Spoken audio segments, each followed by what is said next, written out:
When you're in winter's favorite town, the snow-covered mountains surround you. A historic Main Street charms you. And every day brings a new adventure. Welcome to Park City, Utah. Naturally, winter's favorite town. Join the experience at visitparkcity.com. To everyone who loves Culver's, the feeling is mutual. When I'm serving you a Butterburger, I'm just as happy as you are. I almost get giddy when I hear the sizzle of our fresh beef on the grill. And when I layer on the Wisconsin cheese, I'm like, they are gonna love this. It's delicious. Seeing that smile that comes from a meal made just right, I like to call that love at first bite. Order ahead on the Culver's app or culvers.com and make Butterburgers your happy place. From Wisconsin with love. Welcome to Delicious.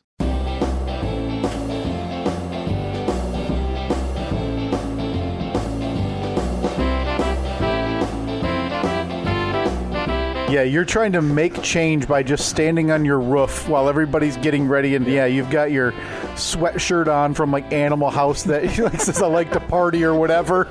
You're wearing your board shorts and your Crocs and just offending everybody's sensibilities. That's a good look.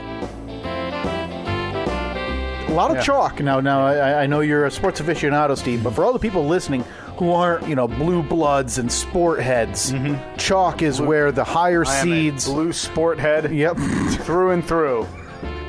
Sports are life. The rest is just details. Listen, I've always appreciated your passion for the sport. I love sport. So let's exchange some hits. Steve and I will give you our top 5 metal albums of the 90s. Yeah, I really liked Angry Fist. Yeah, and then we'll get your thoughts on what bridge you like.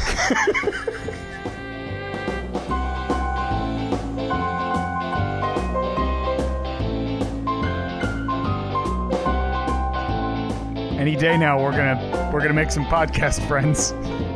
We've got, I've been in touch, Steve. Couple of bites? With the person who spurred this idea in my brain, which is, I believe, the RPM podcast, because if you remember, you found the Spanish version. Yeah. We like to call it the companion podcast to the RPM podcast, the one that we actually meant to see, which is all in Spanish. It's basically the subtitled version. Yeah. In Espanol. So it's a matter. Do you like the original? Do you like the knockoff? You just got to decide. I've been in touch with them. I've had a local podcast contact me. Local one? Yeah. Yeah, about what? What do they do? What do they talk about? Well, I believe their podcast is about ride-share adventures, I think is what it's called.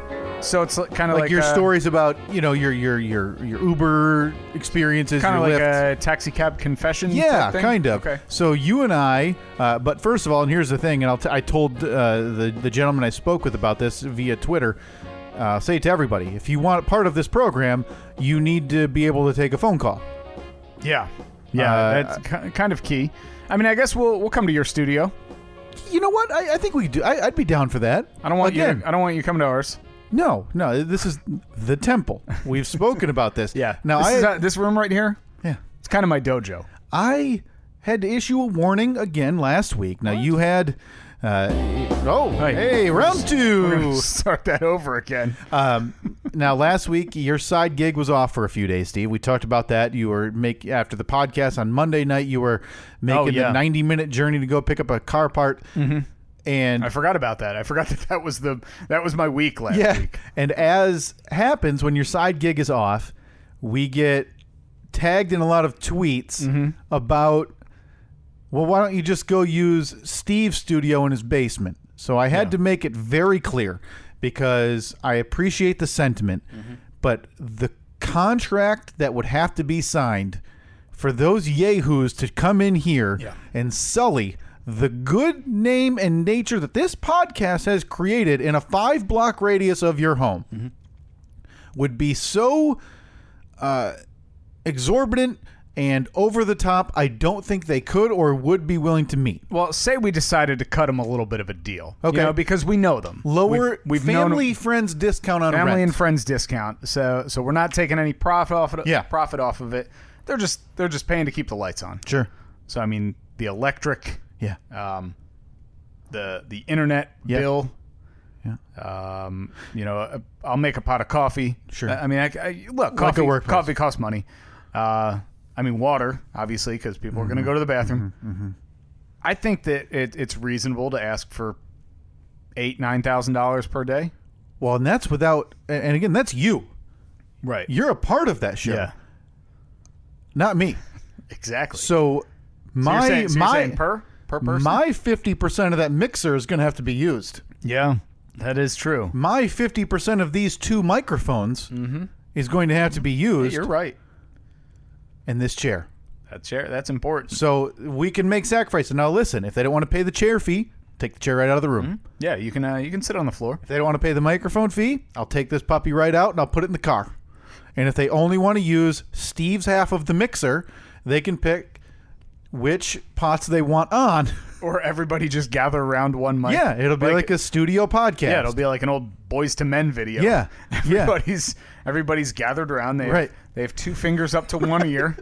Well, because they're sharing headphones, because Lord knows they're not paying the headphone fee that I'm going to be charging over here. There's no chance. And now that I think about it, we've had enough minor issues with this mixer over our duration. Mm-hmm. I really don't want to mess with that either. So they're going to need to record directly into Skype on their own computer and send it down the pipe. Okay. That's the only way it's going to happen. Yeah, technically I don't really know how that would all work, but hey, if you're not going to pay the freight, right.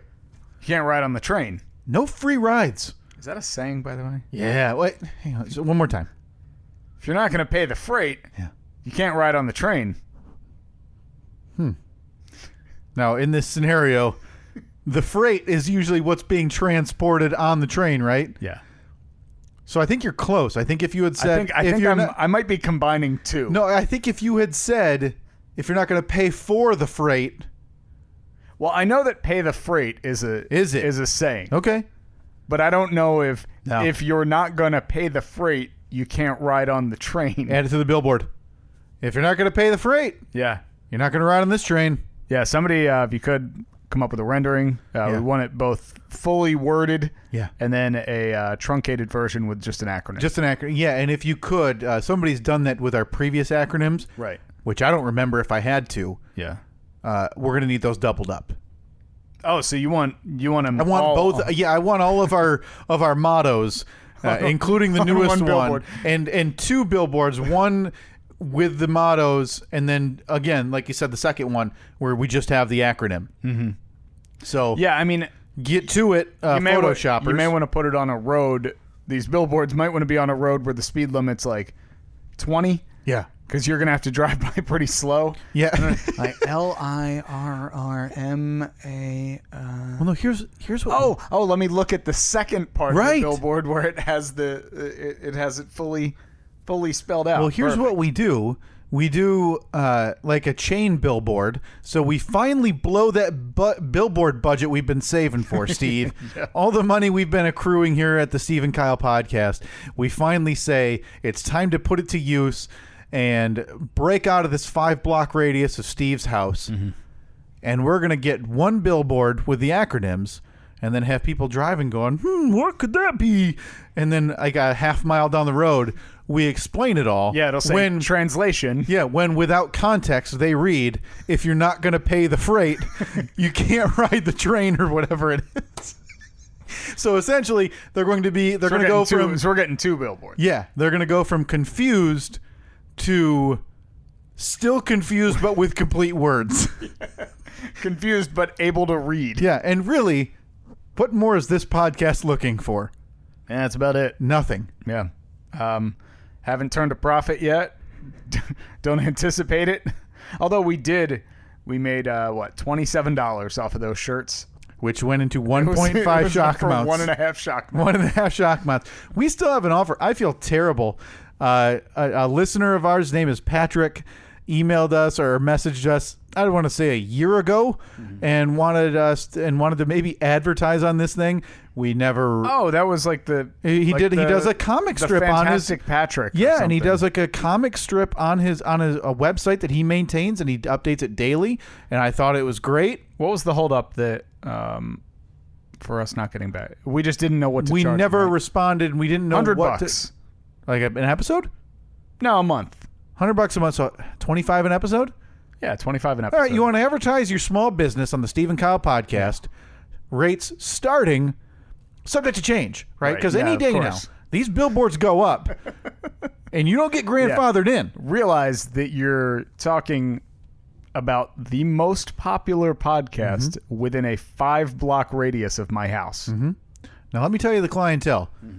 All the people who hate Steve because he's on his roof on Sundays. Yeah. And people you haven't met. So let me tell you this. I don't know if that's really a good selling point. I think you're honing in on your clientele enough. If you want to advertise, here's another thing you're going to get. If you want to make it religious-based, you're going to make bank. Oh, yeah, it'll be like the Father Steve and Brother Kyle podcast. Yeah, and you know what? I think we should Father Steve and Pastor Kyle. Yeah, if you want to stupidly advertise on this nonsense we do once a week, here's 2 things we can guarantee you. We'll make fun of it, and it'll go out every week because we haven't missed a recording. Yeah, so you give us 30 or 60 seconds. So our strongest point is that we mock you and we're consistent. Yep. Yeah. All right, and minimum 1-year deal. Money up even front. If we stop recording. Yeah, 100% up front. We take all that money and run, and you never hear from us again. Yeah, I mean, look, it's in the contract. What if we get someone who wants us to advertise their podcast on our podcast? Is that okay? Yeah, as long as we can work a counter deal with them where we pay a quarter of the rate that they're paying to advertise on ours. We get to advertise on theirs. But what if it's the Roger and Billy podcast, and their whole duration is talking about how the Steve and Kyle podcast sucks? Even better. It's double the content about us. That's beautiful. I think I'd be Roger, Billy. Yeah. You fill out the form on our website, right? Which we don't have. Yeah. I mean, I got StephenKyle.libsyn.com. Yeah, we never even really. We need to just. But this is why we need to advertise. So we can get rid of that. We don't need to go further in the black. I saw that charge come out of my account yesterday for the first of the month for the podcast hosting. Yeah, it's funny because for whatever reason, like 2 days ago, I got an email notification saying it was from the host, the hosting service, which lives in, saying like your monthly payment will be deducted in the next 2 days or something. And it was funny because I thought to myself, we pay for this. Meaning, Kyle pays for this. Right. And for a little while, at least, I believe I gave you some money. Well, what has happened is a lot of the time, one, I haven't mentioned it to you because when we upgraded our equipment, I essentially said, I'll just keep paying the Libsyn for however long until it's whatever. And then someone lost a $20 bet to you about the softball season. Oh, yeah, you did. So I just keep paying it. I haven't really considered it. I'm sure some point like 2019, I'll bring it up to you and say, hey, I think am I fully paid off? I felt really bad because I thought, and I'm glad that there is somewhat of an explanation, but still, this stuff didn't cost that much. I feel like it cost enough. I mean, I feel like I'm not paying the freight to ride the train. So I'm violating our number one rule. You're already violating the billboard, the golden billboard rule. PTFYD. RTT, right? Yeah. You don't pay the freight, whatever it is. That's PDRT for short, as listeners know. No, but I mean, this point, this stuff isn't like it's not fully introductory. Like we paid an okay amount for what we have here. Here's what I am asking you to do. Yeah. When we get to the point, when you feel we get to the point when I now owe you money once again, send me an invoice. Okay, like a proper. No, like in the PayPal app. Oh, has okay, it, yeah. Venmo has it. Sure. Just send me an app because then you can be like, that's weird. The app just did it. Oh boy, yeah, and it won't be on me at all. Right, exactly. It's the internet that did it. Yeah, boy, I don't know. I mean, it must just be in there as a Monthly like thing. a recurring setting. Well, you know me and phone, Steve. I don't know how to turn those things off. But no, I think it would be funny if you have a business or whatever. You don't even have to have a business. If you want us to read nonsense for 30 or 60 seconds. If you want us to read, if you think you're witty and you want us to read your latest tweets, yeah, we'll do that. We'll promote your Twitter account. Yeah. We'll help get you verified. I mean, we can't do that for ourselves. Oh, my God. You know what? This is all preliminary, Steve. I stepped all over your introduction. You haven't even given it properly yet. That's right. It is Monday, April 2nd, 2018, the year of our Lord. It's the Steve and Kyle podcast. Yeah, it's this might be a new record. 14 and a half minutes in. 14 and a half minutes in. Another thing that I texted you about late last week. Our Twitter account currently. We are on the drive, Steve. This is a big push. The slow climb. The slow climb, the arduous lumbering towards 1,000 Twitter followers. Yeah. I think we need to draw a line in the sand. If we don't have 1,000 Twitter followers by a certain date, we're done. We're ending it. Yeah. No more. Yeah, we've talked about that. I think there's a cutoff point. If we can't get to 1K Twitter followers, that needs to be another cliff point, right? Where what do you think about my birthday? We already have another. That's the date of another deadline too for me to go big boy vroom vroom up the sand hill. So we could make that week momentous. If we're not at 1,000 Twitter followers, we delete everything. And we never speak of it again.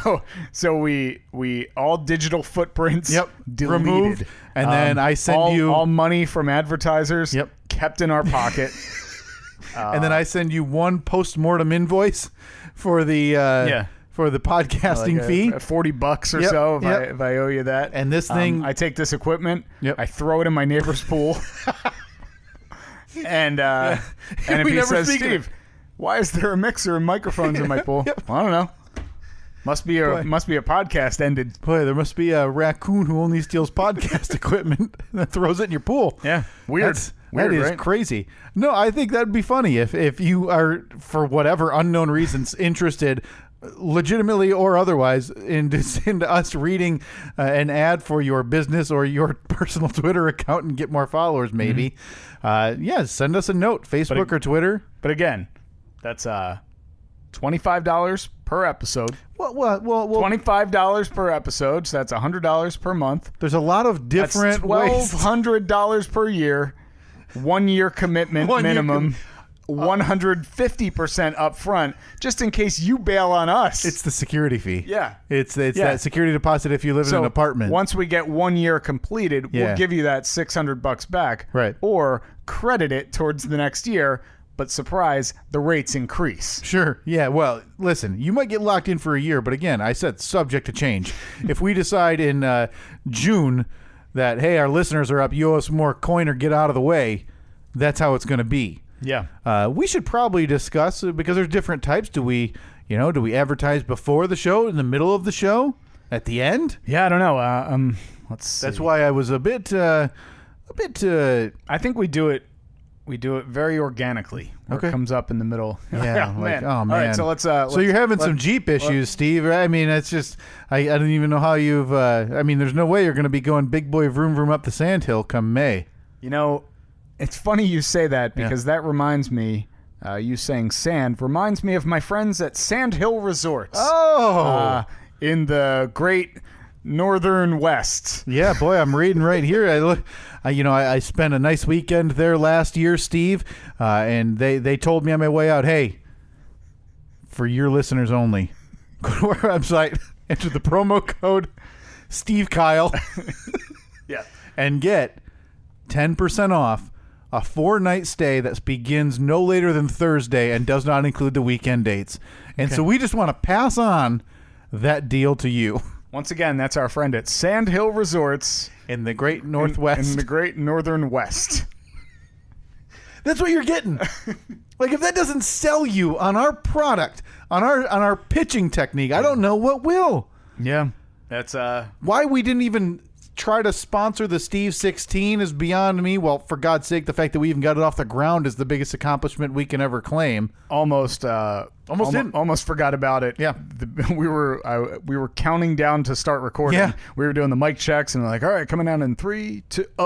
Oh, wait a minute. We have to go back and add up all of the votes from our fictitious contest of burps. But that could be sponsored, right? But no, if you're listening, sponsored by Tums. Yeah, a nice Beano. a Pepsid. Yeah. Like, why they're not on board Well, here? I mean, we just pit Tums against Pepsid. I mean, they're obviously arch rivals. It's a bidding war. That's what that is. Yeah. But if you're listening, Marvelous Patrick, I believe, was his handle on Twitter. Yeah, we'll message you back any day now. Maybe send him a tweet and say, hey, been looking at your stuff. Yeah. Ever thought about advertising on the Steve and Kyle podcast? So you're thinking cold call the guy who has already approached us? These are the listener. The listeners have to do that. Oh, they have okay, to reach out. yeah. Okay, so you want to make him feel like he now needs to be swayed to after he already approached us. Mm-hmm. Well, I mean, he already has the good product. I feel like you should look through the Twitter DMs, send him your proposal of 150% upfront for a full year. Yeah. No guarantee that we're there. Patrick, I'll tell you what we're going to do for you. Oh. We're going to act out the comics. So, like, if there's a little Timmy and a little Maria in your cartoons, that'll be us. One of us will play the role. Yeah, we'll play that back and forth. Yeah. That works great. And we'll do it all cold. We won't look at it in advance. Yeah. So it'll be, I mean, you'll get a natural, funny performance. We're gonna put this thing in the black, and now that's that for all you non-finance people out there, that's profit. That is good. Yeah. Black's good. Red, not so good.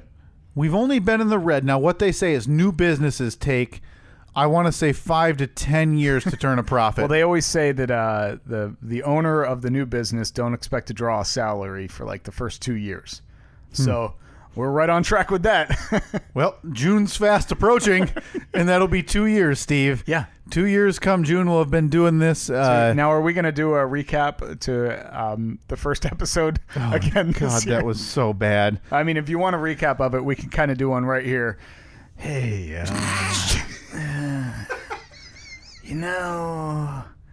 this is the voice I use when I'm trying to be deep and not drunk. What? Yeah, man. There you go. Lola, what are you doing in here? Yeah. Multiply that by 48 minutes, and that's the first episode. Or that's the lost episode. I'm sorry. That's the lost episode. Our first episode, I don't remember one stinking thing about it. No, and that was before a time that we even did recaps or anything like that. Yeah, the episode still exists. If you want to listen to it, if you're a newer-ish listener. Yeah. We got a Twitter message this week, and if you're doing this, kudos to you. If you could, I don't know if you're on the Twitter, Steve, because I forget this this user's name, who decided to a DM or a. Yeah, who decided to listen to this thing from the start. Now, we did the math. This was a while ago. I think Nikki and a couple other people did the math for us, Steve. It's like 80-plus hours of idiocy listening from the start. Let's see. I'm trying to go back. Just listen from like 2 weeks ago. You're all caught up. It's the same nonsense for the last 88 episodes or whatever it is. That was Nicole. Ski885. Yeah. Hey guys, I'm new to your podcast, so I started from the beginning. I just finished listening to the episode where Steve sent his first snap in years, so I was scrolling into the past on your Twitter, and I'm seeing these awesome T-shirts. Are they gone? Oh, yes, God. they are. How can I get my hands on one? Love the show, guys. It's the perfect way to drown out my coworkers on the... There it is. There it is. Not quite a compliment, but just something that you're doing because you don't like doing something else more.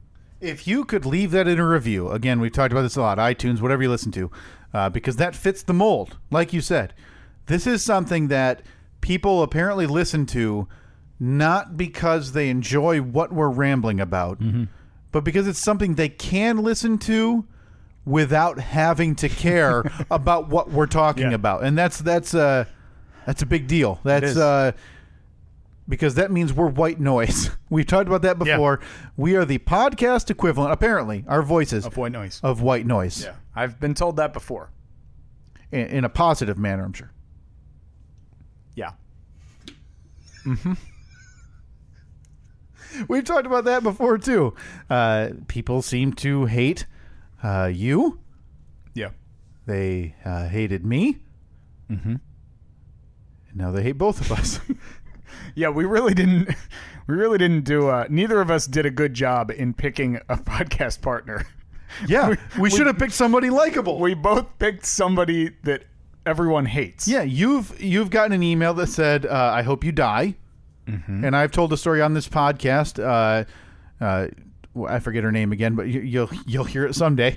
That was Nicole. Nicole, you'll hear this someday about how one man named Calvin tormented me every time I would host your Side Gigs Best of program on like the large network, essentially saying my voice sucked and I should go die and never talk again.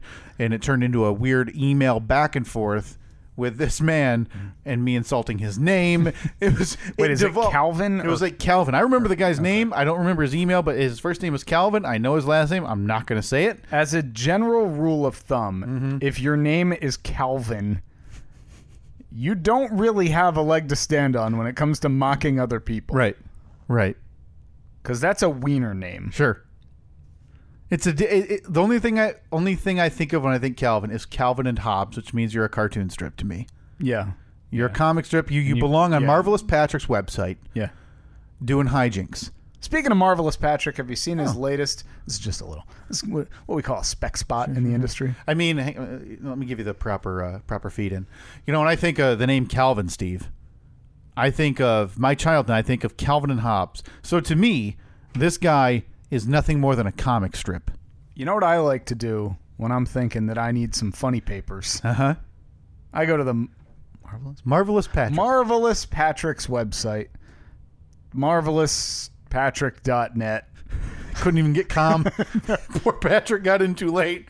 That's what you're promised. That's what you're guaranteed. Just as natural as that's smooth. It's going to be in the middle. Nobody listening, again, the white noise, is going to notice that transition. But they will notice it because that's when they will then go to your website. Sure. The call to action will be strong, and it'll be so natural that they won't even realize what they're doing. You know, remember the scene in what was the baseball movie, The Field in Iowa?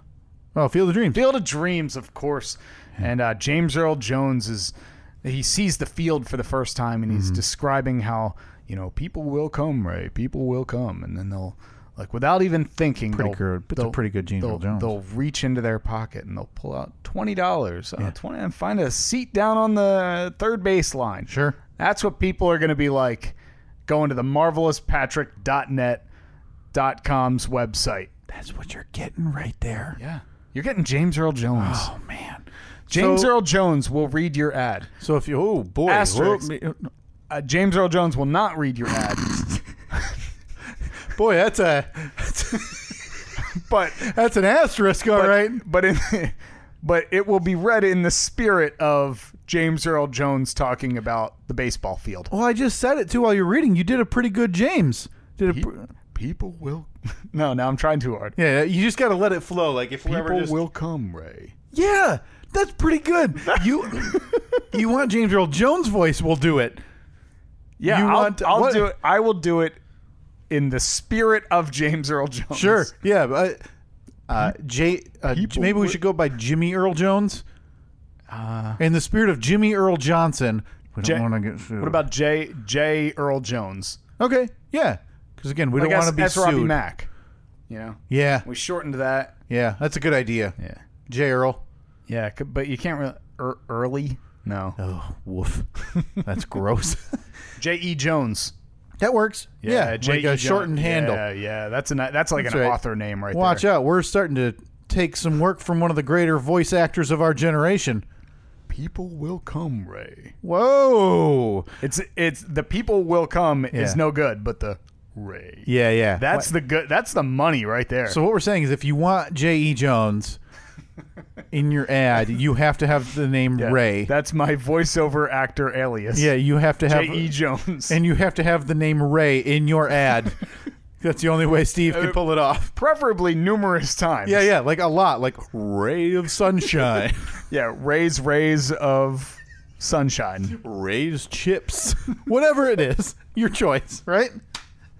Oh yeah, so get those ad requests in. We're probably gonna have to start filtering through them by the time this thing's posted, because we can only do, by my estimation, 15 to 20 per episode.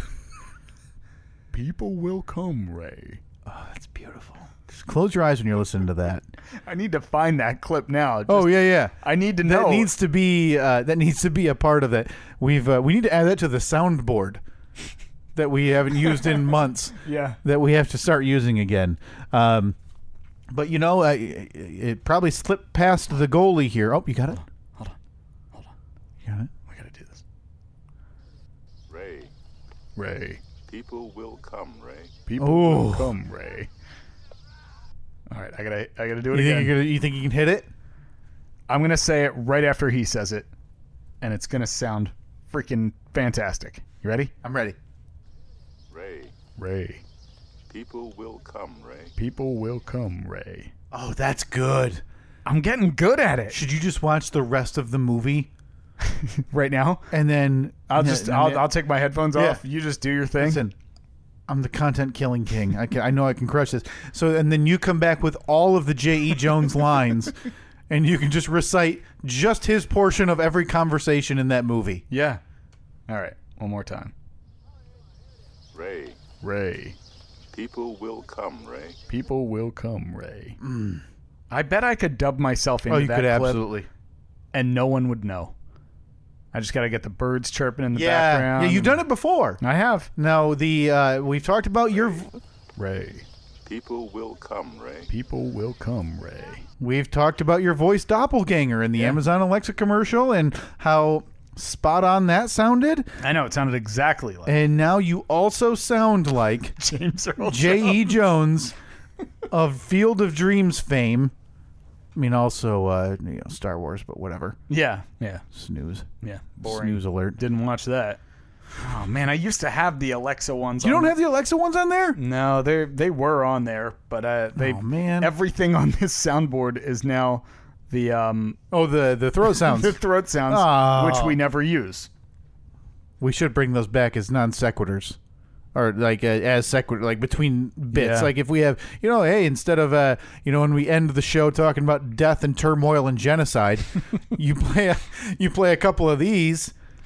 Speaking of which, the Fast Five is a wonderful one currently. Oh my God! So we have about an hour, Steve, less than an hour for you to get 4 more news topics. Yeah. Would it be weird if one of them was Field of Dreams? Relevant, current, top of the mind. Sure, makes a lot of sense. Ray, people will come, Ray. People will come, Ray. Man, that's spot on. You nailed it. He's I need to still find alive, something right? like that I can do. James Earl Jones still alive? I think he is. Yeah, because doesn't he do the Arby's commercials We have about the all the meats? Yeah, I'm pretty sure that's J.E. Jones. Arby's. We have... No, I don't think that's him. Oh, come on. No. I mean, I am the J.E.J. aficionado. I guess so. It probably slipped past the goalie at the start because it happened 14 and a half minutes in.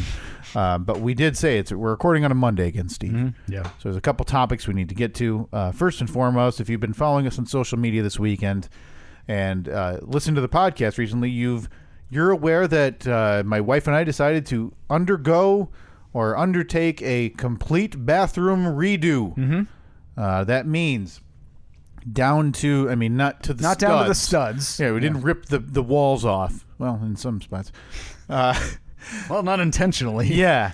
But your vanity and your toilet, your tub, your floor, your walls, Yep. the exhaust, the fan in the ceiling, all of this fun stuff. Yep. It was initially supposed to start Thursday. I had aspirations of being done by Sunday, Steve. Yeah. Easter Sunday, I thought I'll be showering in my brand new shower with my new bathroom. That's why you denied or you turned down my invite. To Full come over day of here- work. To come over here for lamb. Yep, I couldn't For bring lamb and over mashed potatoes. I couldn't bring over those 4 extra large baked potatoes. Didn't have the time. Yep. They were missed. Mm-hmm. They were greatly missed. Would it surprise you, Steve, anybody else, that I maybe Bob timed this renovation? Did you well, I think in saying that you'd be done in 4 days, you Steve timed it. And then Okay, yeah.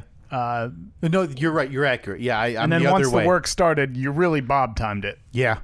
Because beforehand, I think I bobbed time by saying I'll be done by Sunday. Yeah. So I definitely oversold how quickly this could be done, apparently, when on Saturday, my uncle and I, the contractor, the handyman, the do-everything man, spent 8.5 hours putting in a bathtub. I wouldn't think in a million years, Steve, that anything would take that long, because in your brain, now this is one of those, is it fiberglass? Yeah. The material? Fiberglass tubs. We took out a one piece, so it had to be sawed out, put in a new one. Easy part, right? Cutting it out. Sure. No big deal. Yeah, it actually wasn't that bad outside of you can't just pop the nails out of the stud. You have to drill around them and then pull, whatever, a bunch of nonsense. But then it gets replaced with we didn't do anything super fancy. We put in a new fiberglass tub, 3-piece. So tub, walls, right? And they go in. They all snap to, like they overlap, so there's they no have leaks. divots and everything.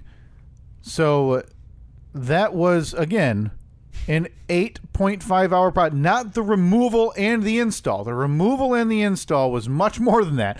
Just the install was 8.5 hours, and it still has a loose faucet, and we need a cover for the overflow drain. Still work to do in the tub. Yeah. So you're at about 90% on the tub. Oh, I thought you meant like in full. If I were to estimate, now my uncle worked and essentially ripped the entire room. What was left? I had taken the tile out. He took the vanity out. He took the toilet out and about 50% of the tub out before I got home.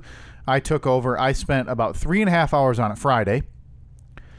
We started again on 9:30 a.m. on Saturday. Got the tub done by, let's call it 8 hours. So we're at about 11.5 hours. And what I have is an empty room with holes everywhere and a tub that's 90% hooked up. You can't shower in. Correct. Yeah. Got back at it Saturday. So in case you're keeping tab, that's 11.5 man hours. Gotcha. Just me. That's not including my uncle's portion. Gotcha. Sunday, got back at it, 10:45. Worked until 5, let's call it 5:30. So let's call it another 6.5 hours. Got the vanity in. 6 hours on a vanity, huh? And in fairness, got new, apparently need fancy board underneath where you're going to tile, so it's not, quote, uneven. Yeah. Who would have thought? So that was 6.5 hours. So we are at, just my portion, 17 hours. Okay. Let me give you, just off the top of my head, Steve, what needed to be done when I left for work this morning. Mm-hmm. Tile, all of it. So that includes the gluing, the grouting, all of this stuff. The faucet in the shower, the drain, the ceiling fan. Wait. Weird thing is, usually the drain's got to go in the shower first. Well, the drain's in the shower, but the overflow, you need a cap on the overflow. So if the tub gets filled too much with water, so you need just a small piece for that. Mm-hmm. Walls painted. They were just going to stop at walls. Yeah. Well, honestly, we could. It needs to be painted, and the holes need to be fixed. Yeah, I was going to say, you got to patch everything first. All of the holes. So they built my house, and now we've talked about the oddities of my home. We've talked about the dishwasher having an illegal fitting on it. We've talked about everything being 3 times as hard as it needs to be in the years that I have lived there. No different would be than if the room was crooked. So the wall, the front wall where the vanity would butt up against, is on an angle. Yep. So the vanity top slowly gets a little wider from the wall by about maybe a half an inch at the very worst. Okay. Need to figure out, what do we do about this? You gotta now we either have to put So you either put the tile vanity down. Either you put the vanity in a little crooked so it sits flat against the wall. But then it's not straight against the back wall. So where we're at is now we need to put down like tile or something along that side area where there normally would be like a side splash of this vanity top. Who knows what's going to... Okay, just add it to the list. No big deal. Yeah. New mirror, new lighting fixture, trim painted. Oh, not just trim painted, Steve. We need trim for the bottom of the floor. The baseboard. Yep. And we need... Okay. Oh, I forgot to tell you, because we had to carve out the studs to fit this bathtub in, as well as cut out an additional, I would say 3 to 4 inches of drywall. So now the tub sits so stupidly against these studs. Part of the tub is on like the side you'll see of the drywall, and another part of the tub will be on the other side of the drywall. So trimming that and making it look not ridiculous is another thing. That's gonna be a task. So 17 Kyle hours in, I would estimate we are 40% done. And somebody's been there all day working, no doubt. Yeah. Katie was there tiling away.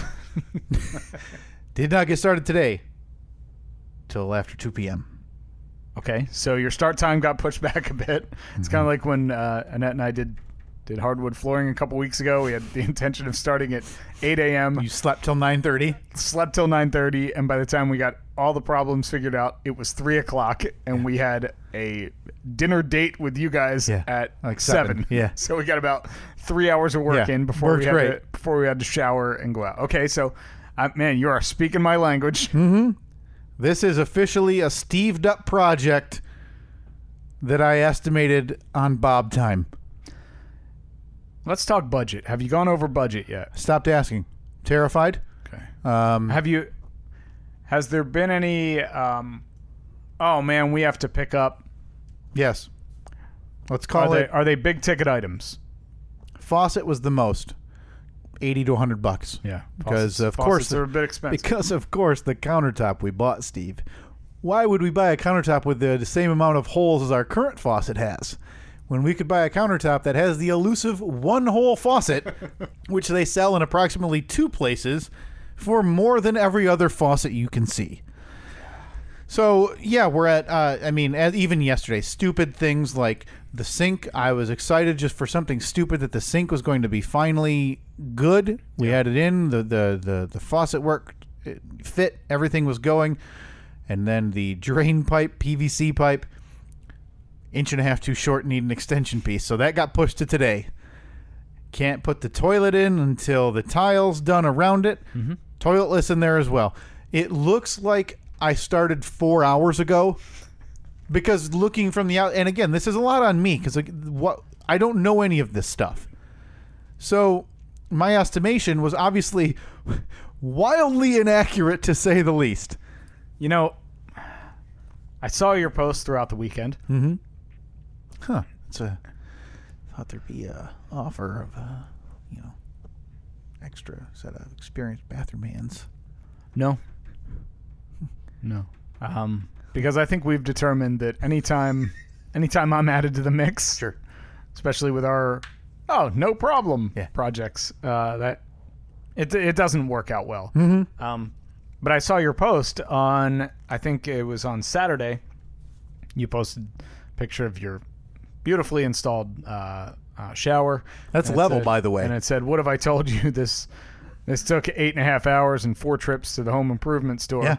And because Annette saw it and she looked at it, she's like, "Oh, it looks so nice. I gotta send Katie a text and tell her how nice it looks."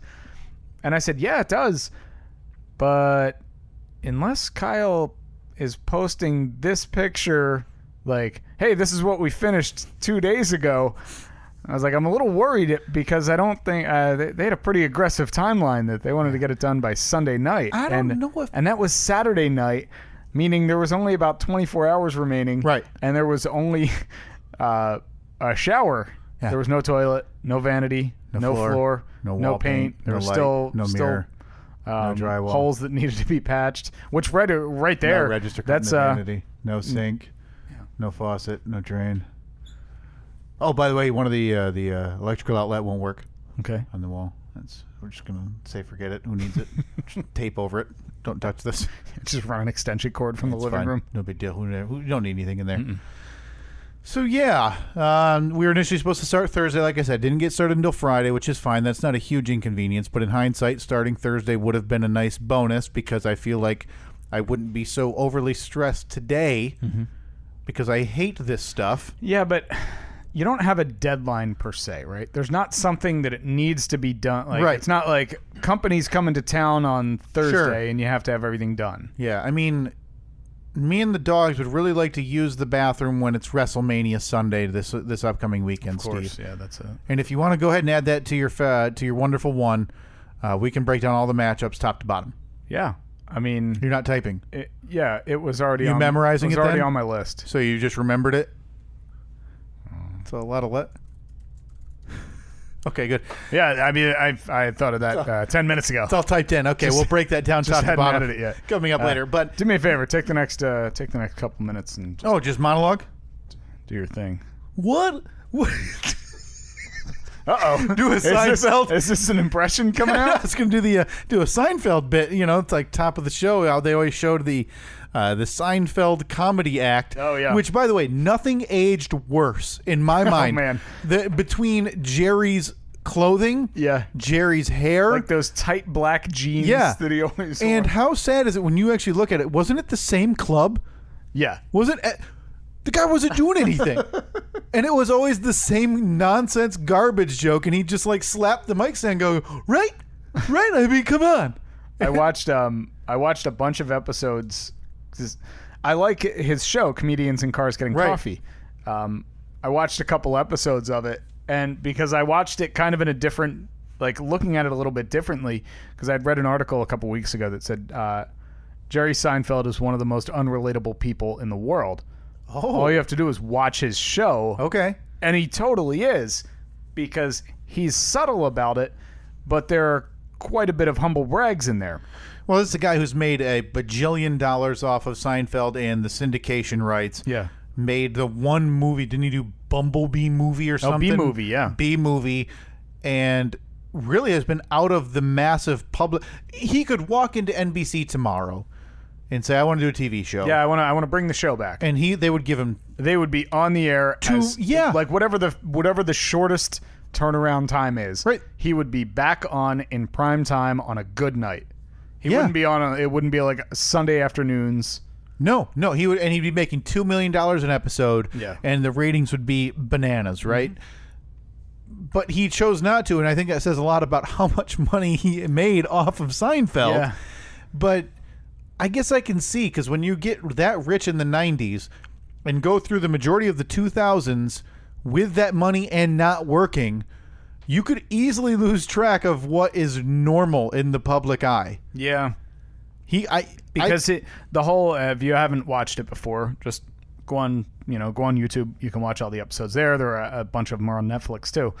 But the whole concept of it is it's just him interviewing comedians. Right. But it's not a sit down interview type thing. Because he's really into cars. He's into cars. Yes. He's into comedy. So he picks out a crazy cool like supercar, like a 79 Lamborghini Countach. Sure. And so the episode starts him getting in the car, and he's like, this is a 1979 Lamborghini Countach. It has 500 horsepower and does 0 to 60 and blah, blah, blah. And then he gives like the quirky little history of the car, and then he goes and picks up a comedian. They drive around. They talk a little bit about the car. They talk about comedy, talk about their careers. It's interesting because it's not watching comedy, but you're watching it like it's inside baseball. You're watching comedians talk about the their life in comedy. It's an abbreviated video podcast, really, Sure. where it's like interviewing a subject. Yeah. Kinda. I mean, and it's easy for him because the weight's not on his shoulders. Mm-hmm. It's a nice avenue for him, and it's done very, very well. Yeah. But a lot of times he kind of humble brags about like the car. Be like I watched the one episode with where he talked to Jimmy Fallon, and so he picked him up in some car, whatever it was. By the way, I can't think of two people I want to hear talk less. I'm not a fan of Jimmy Fallon. I'm not a fan of the Tonight Show.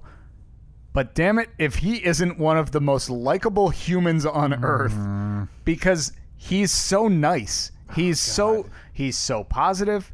He laughs. I hesitate to say that he's funny. He says comedic things every now and then. Yeah. But like they were driving around, and then Jerry decided that he wanted to take Jimmy out on his boat. So they pulled up and they got out of the car that they were in and got in this Land Rover. And Jerry's like, yeah, I bought this back in the 90s when I was doing my show in L.A. And so they're driving around in this fancy Land Rover. And then they back his boat up and put his boat in the water. I'm like, I know that you're super rich and you're kind of out of touch with reality, but like, you don't need to talk about all the money you made. Right. That too. And I mean, even the weird video clips like where Kesha was so excited to meet him and ran up to him. No thanks. What?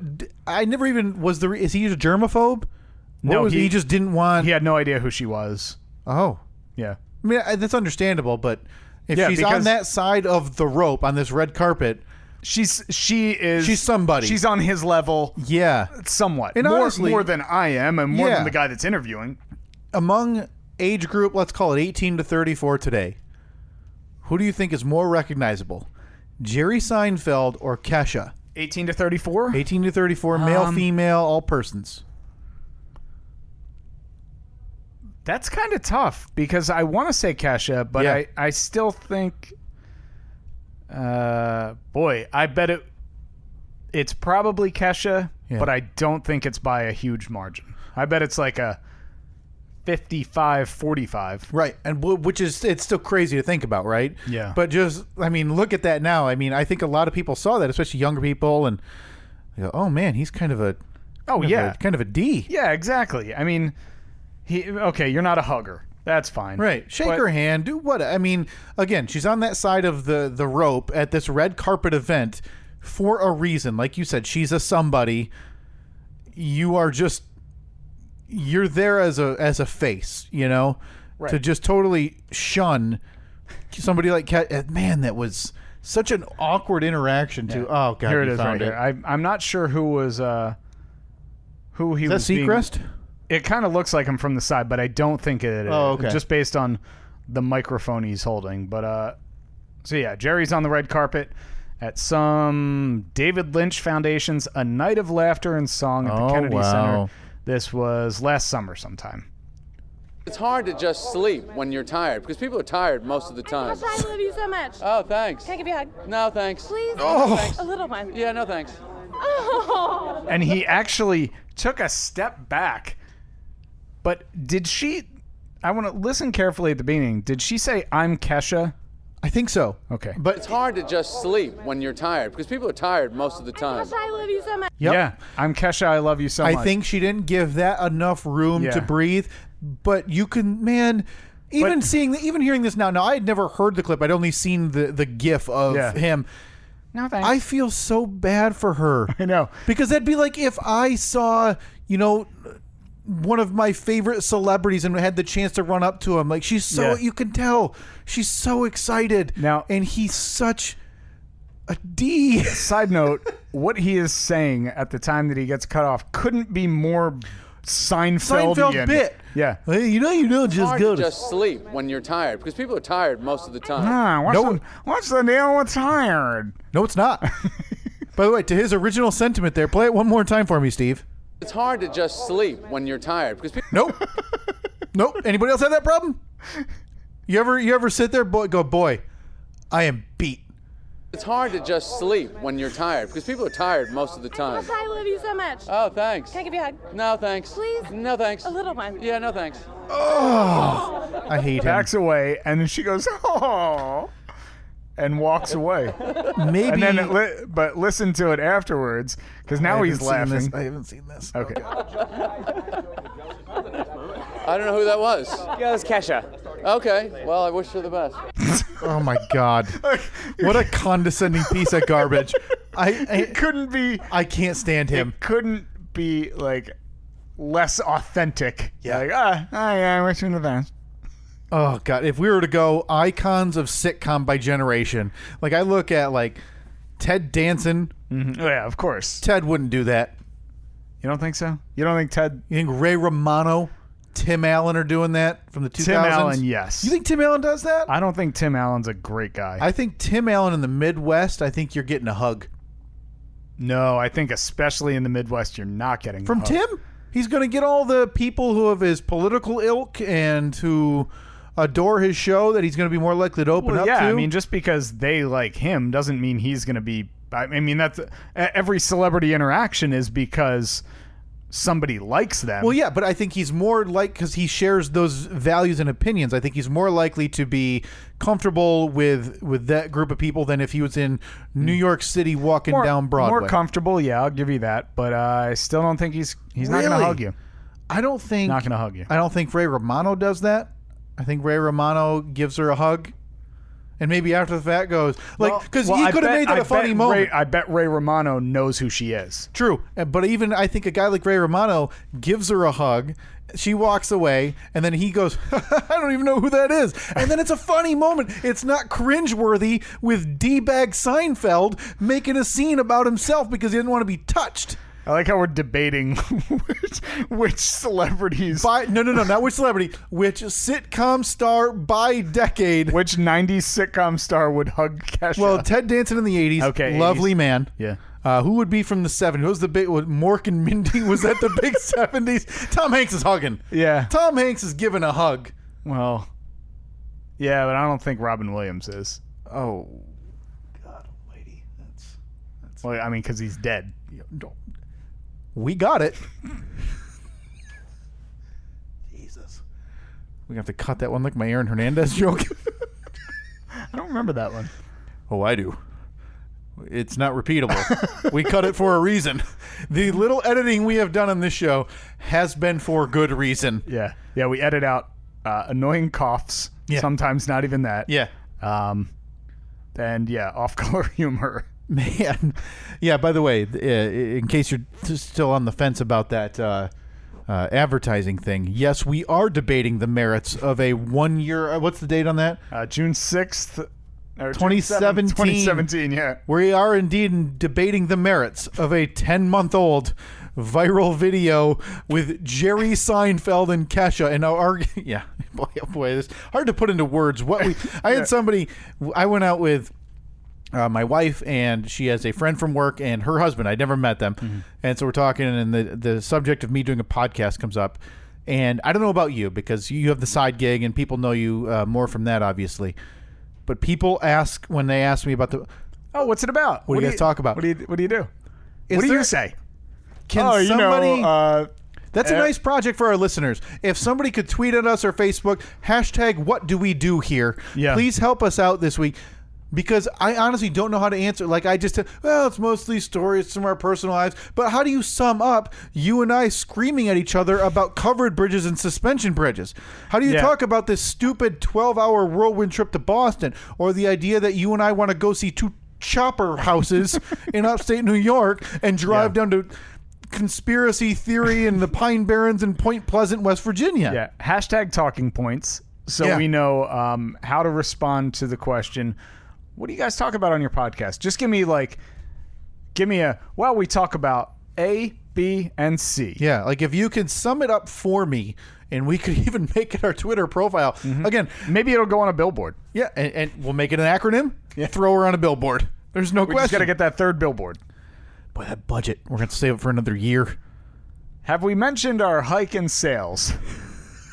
And I mean the hike in the pricing. Oh, boy, you waited too long, folks. We are at $50 an episode. Now, if you're keeping tabs, that is $2,400 a year.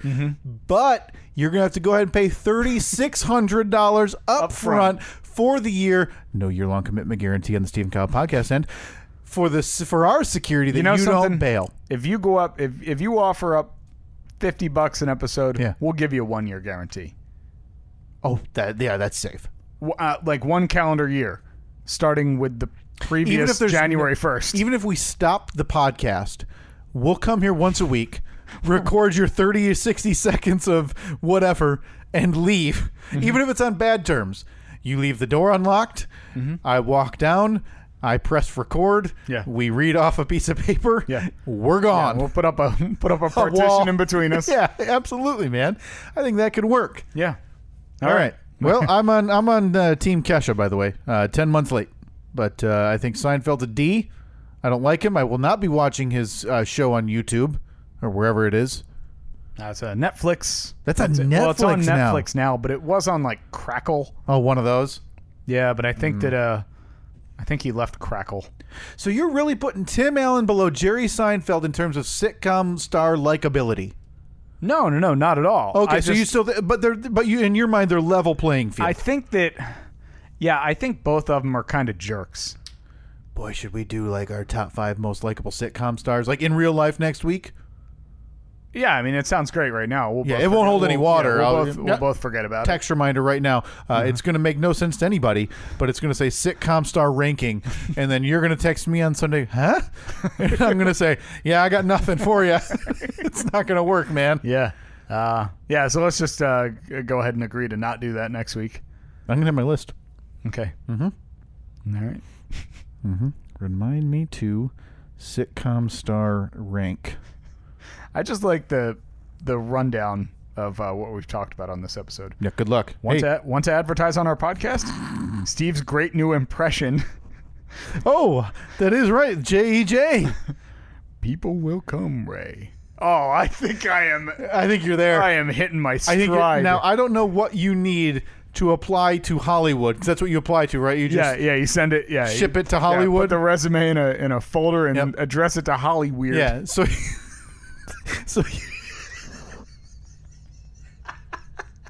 So we need to ship off a couple cassette tapes of you saying that. Maybe can you do anything else? Like, can you get James Earl Jones, but with like a Southern drawl saying that, or are you pretty firm right now with okay? Right, let me take this thing for a walk. People will come, Ray. People will most definitely come. Oh, brother, we are onto something. Are you kidding me? I feel like it got into a little bit of Morgan Freeman. Wait, are you an elderly black man? Maybe. Who is it? Can you do an Obama? I don't think I can. It would just be, isn't it that type of like staccato, isn't it? Let's if you pull up an Obama clip right now, I bet, and try to replicate it. Okay, Obama speech. Oh, you need to get like the speech where he said like what was it, hope and change or whatever. We are not red states and blue states. We're the United States. Obama, red states. There we go. Obama, red states. Because I think we're honing in on what you have the ability. That wasn't. Oh, that was at the DNC. Now you're a mid-30-year-old man, born and raised on the East Coast, the hard streets of Jersey, now making your home in the Midwest of Michigan. Yeah. And somehow you have a knack for impersonating geriatric African Americans. All right. Sounds like we got a little violin going on upstairs. Sounds like it's music for you. Yeah. It's music to our... If this is the first you're hearing of it, by the way, that is an upset. I try to talk over it as much as human... Well, I try to talk over everything, but I try to talk over it as much as possible when it does happen. But this is the downfall. You know, you talked about how the grass is always greener, Steve. Well, this is the downfall with Monday Records, is we get what can only be described as some of the most atrocious violin playing known to man. I mean... These lessons have been going on for what feels like forever, and I haven't noticed an iota of improvement in this young person. I have never seen him or her. This is an affront to the violin community. And if Annette had any sensibility, she'd shut this down and get that kid a recorder. So you think they'd be better with a recorder? Less things to do. What do you got? 6 total holes? Yeah. You can't screw all of that up. All right. I think I might have found it. Okay, let's hit this. I've never been more hopeful about our future. Oh, that's a good line. I've never been more hopeful about our future. The finish right there. The word future. So you can do Ray and future really, really well, but in different voices. So do you think you now this is getting deep. Wait, do you think you could do I've never been more hopeful about our future, Ray? or is that too deep? And I have to switch mid. Well, I have to go, not mid. It's the last word. You got to do regular Ray. I have to go from Obama. Yes. To James Earl Jones. Yes. In one word. For one word. Yes. Okay, hold on. You want it one more time? I've never been more hopeful about our future. By the way, take your time. Okay. Feel free. Hone in on it. All right. Here we go. Let's try it one more time. I've never been more hopeful about our future. I've never been more hopeful about our future. Oh, that's good. Oh, you stepped on it. You walked all over it. I didn't think you were going to do it. I thought you were in the practice scene. You walked all over it. God. You know what? We'll edit that out. We talked about that budget, how it's limited, but we'll do it here. How about you just shut your yap and let the master do his craft? I got Dana Carvey across from me, but the Dana Carvey of old black men. Okay. I've never been more hopeful about our future. I've never been more hopeful about our future, Ray. So what we have is Barack Obama winning the 2012 nomination for president, mixed with James Earl Jones from 1987's Field of Dreams. One word. All right. I'll give you a bit more than that. Oh. I've never been more hopeful about our future. I've never been more hopeful about our future. People will most definitely come, Ray. I love it. We'll take your recommendations. Stephen Kyle on Twitter. Facebook.com/Stephen Kyle. A lot to do this week on those social media sites, but another thing we need you to do, are there any, they have to be AARP eligible African-American celebrities, actors, politicians, whatever, that you want Steve to try to impersonate. Now, this isn't going to be a free-for-all. We're going to limit it. Now, as a vocal artist, Steve, one, you don't want to blow out your pipes. Right. Yeah. And two, you don't want to overextend. Yeah, the pharynx and the larynx are delicate tools. Right. And you've got to soothe those, so we'll take your limited recommendations for those for next week's podcast. That's hashtag Steve's Black Man Impersonations. Don't use that. It's going to go over bad. Nope. Yeah. No, definitely not. Nope. Nope. How about just Steve impressions? Hashtag Steve impressions. Use that this week as well on social media, as well as how you help us try to define what it is we talk about on this podcast and how can we succinctly tell people what we talk about. I've never been more hopeful about our future. I've never been more hopeful about our future. People will come, Ray. That one is getting good. That was it. That is getting so good. Yeah, I think you spend 5 minutes a day for the next week, and we've got Obama Earl Jones talking next week on this. You're going to be slipping in and out word by word from James Earl Jones to Obama. All right. I need more of this. I have never been more hopeful about America. Ooh, that America's a little different. America. Yeah, he kind of trails. He says it in a southern kind of way. Yeah.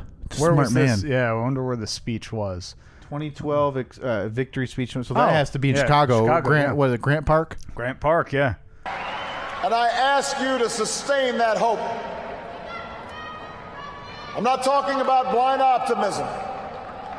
The kind of hope that just ignores the enormity of the tasks ahead. All right, I got to stop watching this because it's a lot of words. Yeah, it's a lot of words, and then I'm comparing it to the current administration, and a little different. Yeah, it's a bit of a different feel to it. So, God, we are way behind schedule anyway. Steve, it is the most important time of the week. Is it queued up? It's time to get pumped because there's only one way to properly introduce this portion. Yes. It's You time. got one shot, one opportunity. The YouTube Eminem knockoff, whatever this guy is. This is Boy. Now It's remember, called, like- always remember his words right here. Oh, one beat early. One beat early. Yep. If you want to be the best, you got to be a fighter. If you want to be Yep. the best, If you want to be the best. Yeah. to show desire. This is basically the Steve and Kyle podcast version of One Shining Moment. Yep. March Madness. Belch Badness. The Steve 16. We pared it down. Pared it down from the Steve 16 to the What I Ate. Yep. And now this week we have the result. The results are in. The results are in now. If you're late to the party on this, this is all the guttural throat, mouth, gut noises that I've made over the last year and a half, 2 years. Play a smattering off of there if you would. Just quick hitters. This is what has come out of Steve's body over the course of the last 16 or so months since this podcast started, and since I started keeping track and pulling these. These are the sounds he makes. Oh boy, that's a gargly one. We got that one. That's a frog froggy. demon. Oh, that's a frog. That's a big Yeah. frog. That was just a post-recording. That was just a burp. Near vomit. Yeah, so the whole thing. No, that's not what I was looking for. But yeah, it's You get the idea. basically- Yeah, it's all the things that happen. It happens every single episode when we record. A lot of them I hear, but I'm able to power through, so they don't. So this doesn't turn into just a podcast about things that come out of my mouth. Well, for this field of 16, we pared it down from 20, and 20 is probably 50% of what has happened, but based on, like I talked about, my incessant talking and stepping on these things, some of them are harder to define and actually play like we have them here. So like you said, we went from the Steve 16 to the What I Ate, and now we've pared it down officially, Steve. We are in. Now, these are the elite. These are the best of the best. We are at the Fat Mouth 4. As this week goes on, you will have your opportunity to vote in the final 2 matchups before the National Throat Goblin Championship is played next week, and we'll have a full in-depth breakdown, Steve, on next week's podcast. Definitely. Of the championship game.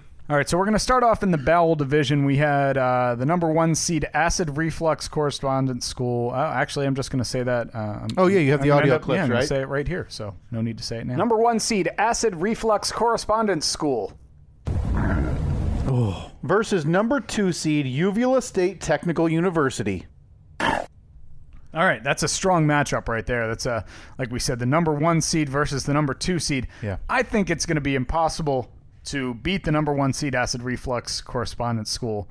But boy, was I shocked when I looked at the results. Yeah, listen, the stars come out to play, Steve, and when they do, you never know when they're going to take center stage. And what we had happen here, we've talked about the brevity and the clarity of Uvula State Technical University, and they outshined Acid Reflux Correspondence School, the number 1 seed, with a lot of depth on that one, as you heard. Yeah. I believe the longest clip in this tournament.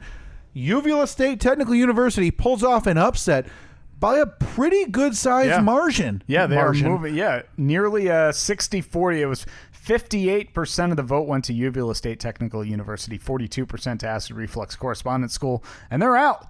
They are out of the tournament. Big upset. They're going back home to Topeka because that's where the correspondence school is. They weren't in Kansas anymore, Steve, but boy, are they headed home right now. So the number 2 seed, Uvula State Technical University, advances to the Fat Mouth 4. The first upset, I believe it's the second upset in the bracket. We had a couple 3 seeds, but the first number 1 seed to be bounced. Yeah. Okay, we're going to move on to the stomach division now. Number 1 seed, Dumb Mouth Community College. Battles number 3 seed, Snot Bubble State University. Okay, now you got a long clip there in Dumb Mouth Community College. Yeah. You got a short clip in Snot Bubble State University. What was your huge prediction on this one? My massive prediction going into the What I Ate, Steve. I have Dumb Mouth Community College as that dark horse. Again, they're number 1 seed. Nobody slept on these guys. They ran an absolute train in the first round, if I remember correctly. I think you have I don't know if you have the results, but they steamrolled their competition. This is obviously a fan favorite. I thought they'd win, but you know what I didn't think is that they'd win by the margin that they did. Dumbmouth Community College. Actually, no, you're wrong. In the first round, they just squeaked by Busted Larynx by a 52-48 margin. Very, very close margin on that one. Wow. So I was way off on every piece of my analysis. Yeah, nearly every one. That should get me an afternoon slot somewhere. But you were correct in saying that Dumbmouth Community College would come out on top in this matchup. 60-40, Snot Bubble State heading home. Dumbmouth Community College going on to represent the stomach division in the Fat Mouth 4. The Fat Mouth 4. Now, if I do remember correctly, Snot Bubble State was not an upset, but they won by a very wide margin in the Steve 16.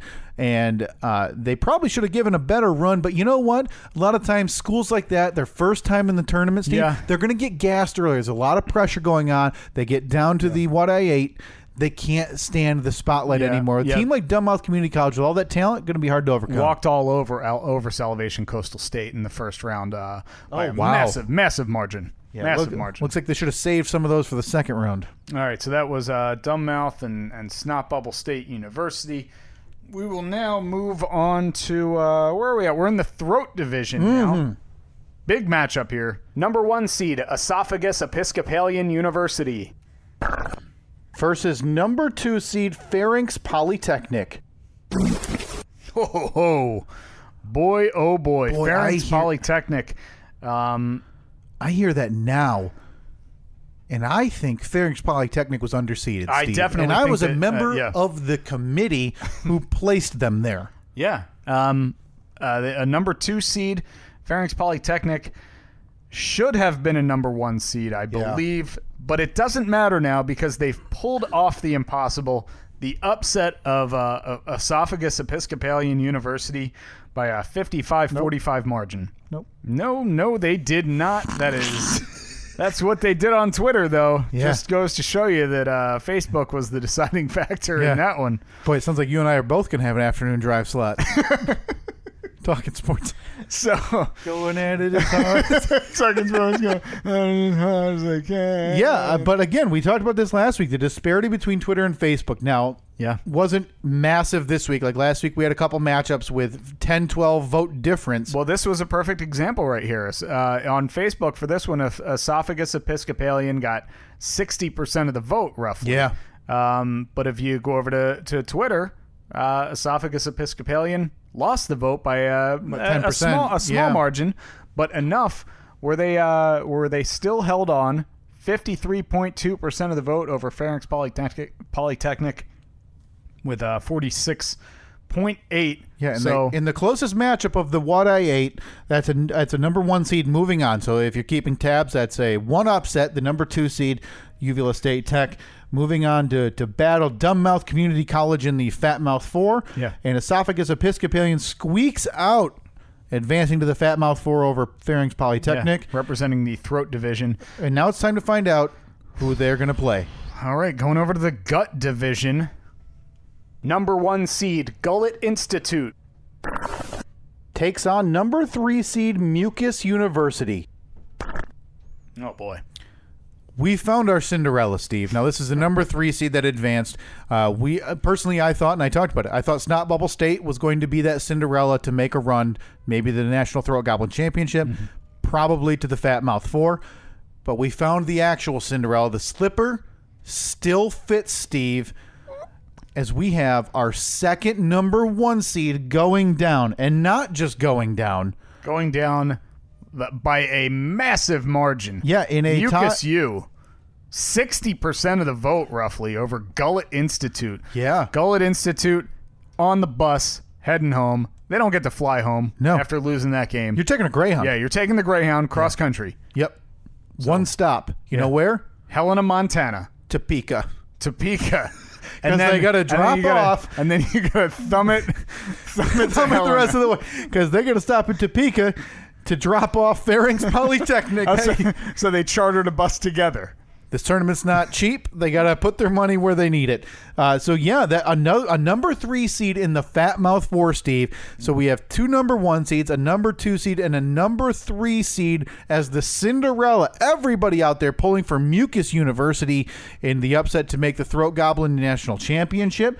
The bracket is now down to 4. We have it pulled up on our screen. It's posted on our social media at Steve and Kyle on Twitter, facebook.com/Steve and Kyle. You can see where we are.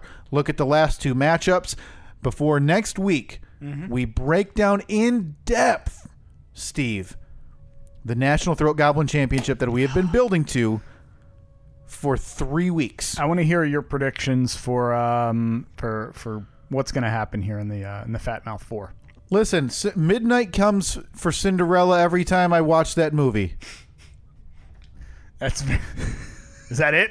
No.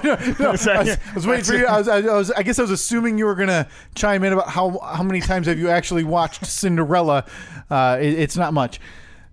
But midnight comes for everybody, Steve. And what you're running into is those Episcopalians are something else down there. I think Mucus U's run finally ends in the Fat Mouth 4. Esophagus Episcopalian University is going to pull that off to make it to the National Throat Goblin Championship. Okay. But on the other side, Uvula State Technical U showing some grit with a really nice upset against what I think I can call your favorite, Acid Reflux Correspondence School this week. As they take on Dumbmouth Community College. I'm going to take the number 1 seed Esophagus Episcopalian U against Uvula State Technical U in the National Throat Goblin Championship. Wow. Okay. Very intriguing matchups here. A 1 versus 2 and a 1 versus 3. Can the chalk hold? Who's winning the whole thing? I think Uvula State Technical U pulls it off. Wow. This is a technical university making their first ever appearance in the National Throat Goblin Tournament in the Steve 16. Boy, I think they upset Esophagus Episcopalian University. I think you're crazy to bet against EEU with the record that they've had against Snot State. Just a absolute romp of Snot State in the Steve 16. Yeah. And then the way that they just handled business, handled Pharynx Polytechnic in the What I Ate. So are you also discounting the Cinderella run of Mucus U, Steve? Do you think the slipper falls off? Yeah. She turns into a pumpkin? Is that how that goes? How'd that movie go? Yeah. She turned into a pumpkin if she wasn't home by midnight? Well, Mucus U, sorry about that. Mucus U, I don't know if you've been following their games, but their 97-year-old nun, Sister Snot, has been at every game. But it's time for Sister Snot to hop on the bus. Bedtime's here. The early bird dinner's over. Time to get home. Put on the. She's riding the bus home with the rest of the team. Yeah, and she's sitting. She's sitting like the bench seat. She's not getting She's not getting personal seat. But again, I can't rule it out. Dumbmouth Community College, you can't discount what they did in the What I Ate. No, they put definitely on not. a show. And like we've said all along, they've been they were a number 1 seed, but they've been underappreciated this entire tournament. They've been playing like they're a 12 seed or a 13 seed, trying to just very scrappy. It's a chip on the shoulder movement for the only community college to make the Steve 16. Yeah. But you question, how's that going to hold up against what has proven to be a bit of a juggernaut, underseeded as a 2 in Uvula State Technical University. So I can't wait to see these results next week. I cannot wait to see how this whole thing flushes out. It's going to be very interesting. Oh! Yes! What do you got to have? It's a desire. You got to fight. Keep going. Oh, yeah, like another. It's seconds. You want to win. What do you got to have the heart, right? Keep going. Tell them what you got to have there, Eminem. Knockoff guy. Right. Hit the post. To be the best, you got to be a fighter. If you want to be the best, you've got to show these eyes. That's why I'm working in morning drive. Hitting the post, playing the tunes. Yeah. Appreciate everybody's support. Boy. Oh! 1, 2, 3, 4, 5, 5, 4, 3, 2, 1. It's here. It is here. Yeah, Fast 5, no problem. 5, 5, hey. 5. But again, by the way, I got 3 of them. When I asked you your predictions for the Fat Mouth 4, I got 3 of the things on my Fast 5 list done in that amount of time. So if anybody wants to say that my idiot rambling monologuing doesn't help, Which nobody said that. If you're listening to this and you hate me talking, you're a sadist and you need to stop. Yeah. But yeah, it is time. But again, before we get too far, I do want to mention, so check the social media for those matchups. Steve goes through the laborious task every week of posting those everywhere. YouTube, you can see the matchups on Twitter and Facebook. Again, you'll hear all those links coming up. Please vote. Please share. Let us know how your bracket's doing. Somebody posted on our Facebook that their bracket was busted by one of the matchups this week. Oh, sorry to hear that. An absolute shame. Yeah. An absolute shame. So please do check those out. Let me find the picture because Kyle's a bit underprepared today. Okay, my Fast Five. Oh, boy, hang on. There was one I wanted to change out. Oh, well, too late. You want me to go first and let you think Yeah, about I'm not going to remember it. The Washington Post. Oh, yeah, they did something. What were they in the That's news what we for? come here hard-hitting. Fast Five. Fast. Arnold Schwarzenegger. Oh, he had surgery, right? Open heart surgery? Again, coming here for the news. Laura Ingraham. Oh, boy, she had a rough week. What was his name? David Hogg, right? David Hogg. Yeah, he how many clients have dropped? I believe 10 of her top 12. Or not advertisers. Advertisers, yeah. I believe 10 of the top 12. And now she's magically taking the week off. Yeah. Yeah, it's weird how that whole thing works in both directions. Vacation seems to coincide with this. UFOs. I don't know if you saw the news about this. I heard, I don't know if it's the one you're talking about, but I heard like a couple of airline pilots saw something fly over them. Precisely what I'm talking about, at like 35,000 feet. The audio is crazy. Listening to the air traffic controller. It's happening. You think? Aliens and sharks. That's the two things we need to be worried about. Maybe the aliens are sharks, or the sharks are aliens. What do you think? Do you think aliens maybe put sharks here? No, I don't think so. Like spies? No, I think it's spies of the ocean. Just basic evolution. So debatable. Lastly, Easter Sunday. I feel terrible, Steve. Why? Easter Sunday. I didn't let you recap your lovely family holiday. It's all right. I didn't come. You didn't show up. You didn't bring 4 baked potatoes. Extra large baked potatoes for what would have been 7 people. I mean, you're getting 2/3 of a potato, which is about one regular potato. I'm sorry, 7 people and a baby. The baby can't have potatoes. Let's not be stupid. But Easter Sunday, how was it? Did everything go off smoothly without a hitch? It was good. Yeah. Was it leg of lamb? Was it lamb chops? It was lamb. Okay. I don't know. I'm to be honest, not sure what it was. So you don't know if it was properly James Browned or if it was just sheared off of the neck. There was no bone in it, and it was pretty fat. So Okay. I'm thinking it was, I don't know, part of the thigh. Well, we were talking about those horse neck steaks last week. Do you think this was maybe maybe pretty close? Could have been a neck.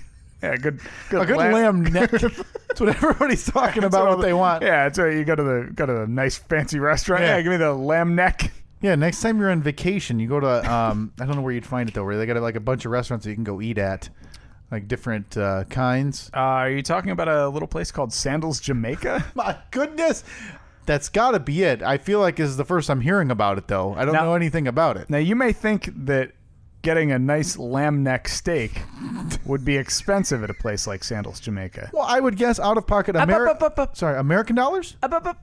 Yeah, you actually don't have to pay for it. Get out of here. No, it's I won't believe it. Sandals, Jamaica. It's an all-inclusive resort.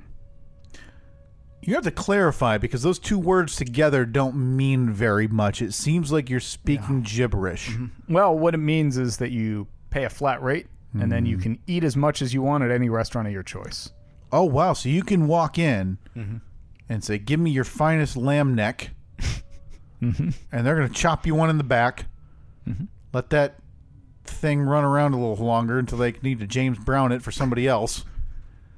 And you don't have to pay a dime? Not a dime. No. Well, surely for that fee, it must be in what is known as the ghetto of Jamaica. Actually, it's on the northern coast of Jamaica. Wow. Northern coast, yeah. Yeah, I know. Huh. Well, I mean, I'll have to look into it. Yeah. But yes, Easter was nice. The lamb neck steaks were good. Good. The family was over. Very good time. Very enjoyable. Good. Haven't seen the in-laws. They've been down in Arkansas for the last 2 months. Oh, wow. Yeah. And so we saw them. They were more excited to see Lola, I'm sure. Oh, by far. Yeah. Yeah. It's usually not close. Yeah. Yeah, they were more excited, I would say. Lola, number 1. Mm-hmm. Distant number 2 was our new hardwood floors. 3. So not a person or animal. Yeah, wood. Literally laid wood. Number 3 was the paint on our walls that the town drunk Rusty painted. 4 Annette, and then 11 me. Okay. Did they notice? Now it's safe to say, Steve, you failed. You didn't meet your goal. Oh no, I noticed. No. Trim up the wazoo yet to be done. Haven't done anything really since the last time you were here. Okay, so they were excited about the floors. Any sideways comments about? Ooh, sure hope I don't stick my foot in there and get poked. No, there was not. No. Another project by Steve gone awry. So what you're saying is I was missed. That's what you're saying. Yep. Yeah. Yeah. You would have ranked probably in between wood and paint. Yeah, as long as I'm above paint, I'm okay with that.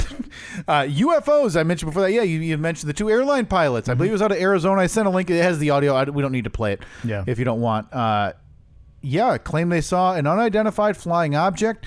Their communication obviously recorded with air traffic control. Now, again, it doesn't mean aliens. It just means that there was something flying in the vicinity. But if I know what I know, those aliens were dropping a few more sharks off, and they were on their way back from the Arizona beach. The Arizona beach of the ocean. Yeah, which ocean is that? It's the Caribbean. The Caribbean Ocean. Listen, you caught them on the way back, obviously, from the Gulf of Mexico, and they were taking the long route to see their dead cousins from Roswell, which is in New Mexico, which is by Arizona. So sharks and the Roswell aliens are cousins. No, the aliens who dropped the sharks off. Oh, so the aliens are like the Uber drivers. Yes, yeah, that's where they're at. Just merely transporting the sharks. Yeah, they had to drop a few more shark spies off, and in the Gulf of Mexico again, and shark spies. Well, that's why they're here. What do you think they're doing? Just swim in the water for fun? No, the aliens want technology. They want info, and sharks get it in the deep ocean. But yeah, still a crazy story because you don't. It has to happen more often, right? Because the audio's weird. They asked, like, "Yeah, was there a plane flying right by us? Like, what the hell happened?" Yeah, he said somebody just fly over us a couple thousand feet above. Yeah, and nothing. So they described what they saw, and always weird, man. I'm sure it was on Coast to Coast AM or Coast to Coast whatever all week. So those stories seem to permeate. Oh, I bet what's his name was talking about it too. Alex Jones. Oh yeah, that had to be on InfoWars. Before that, Laura Ingraham, Fox News television host. She took a run at the activist, the Parkland survivor David Hogg, who's become like the leader of an entire movement. Yeah, him and Emma Gonzalez are the two, and then there's I think a third girl's name is like Sarah Chadwick. But again, a portion of this school has taken the mantle now of what began as the March for Our Lives. And Laura Ingraham took a run at David Hogg on Twitter last week. Essentially, 14-year-old boy. Yeah, or he's got to be older than next. I think he's applying to colleges. Oh, no. Yeah, I think he's 17. 17, yeah.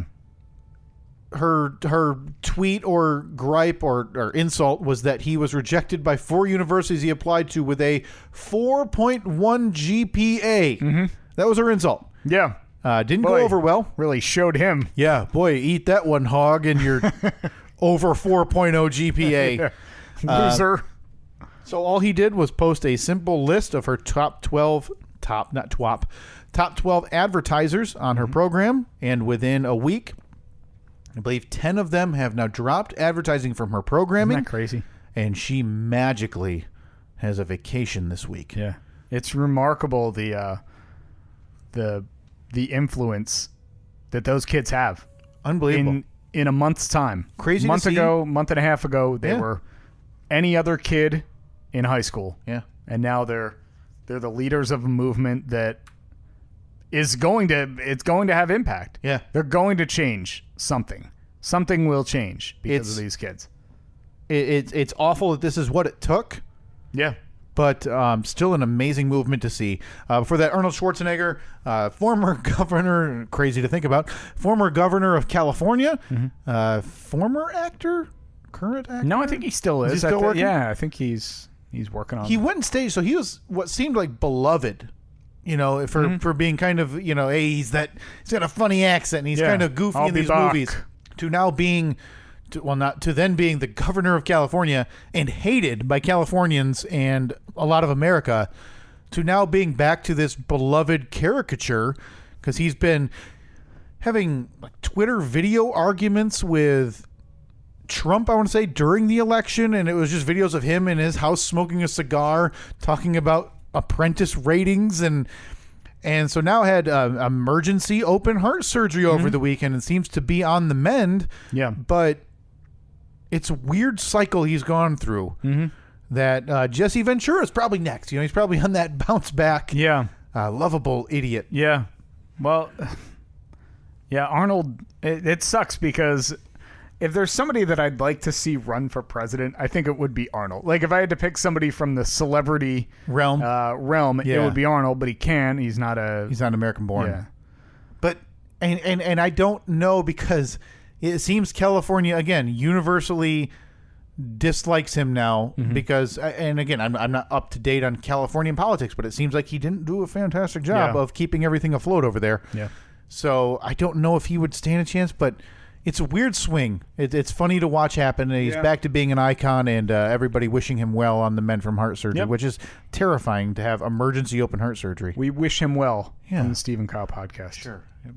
Thoughts and prayers. If he was an African-American man, I'd do a good impression of him.